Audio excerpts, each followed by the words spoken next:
ምንም እንኳን የማክዶናልድ ባርቤኪው ስኬታማ ቢሆንም ነገር ግን አብዛኛውን ጊዜ ምግብ በፍጥነት ለማዘጋጀት በኩሽና ውስጥ ከፍተኛ ጊዜና ጉልበት እየጠየቃቸው ተቸግረዋል። እንዲሁም ስራቸው ጥድፊያ የበዛበት ሆነ። ስለዚህ ደንበኛም ቶሎ ቶሎ ለማስተናገድ ተቸገሩ። ደንበኞች ምግብ አዘው ለረጅም ሰዓት ይቀመጣሉ። በዚህ ላይ ውስጥ ያለው ሰው ሳይወጣ አዲስ ሰው ለማስተናገድ አልተቻለም።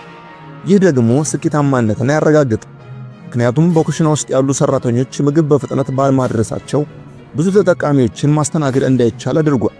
ስለዚህ ብዙ ተጠቃሚዎችን ለማስተናገድና ከፍተኛ የገበያ አቅምን ለመፍጠር የግድ ኩሽና ውስጥ ያለውን ችግር መፍታት ነበረባቸው። እናም ወንድማማቾቹ ቁጭ ብለው የመፍትሄ ሐሳብ ለማምጣት መወያየት ጀመሩ።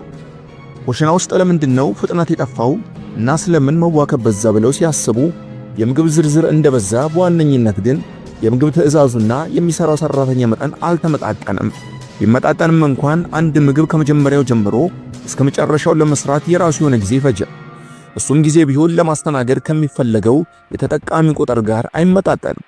ስለዚህ ያለፈ ጊዜ ሽያጫቸውን ወደ ኋላ ተመልሰው ተመለከቱ። አብዛኛውን ጊዜ ተጠቃሚዎች የሚጠቀሙት ምግብ ተመሳሳይና ጥቂት አይነቶች ብቻ እንደሆኑም አወቁ።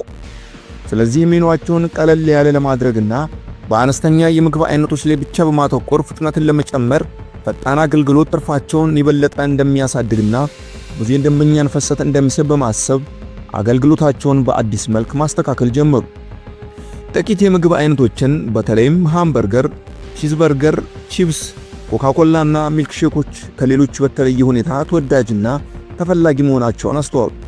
ስለዚህ በእነዚህ ዋነኛ የምግብ አይነቶች ላይ በማተኮር ደንበኞችን በፍጥነት ለማገልገልና አጠቃላይ ገበያቸውን ለማሳደግ ወሰኑ።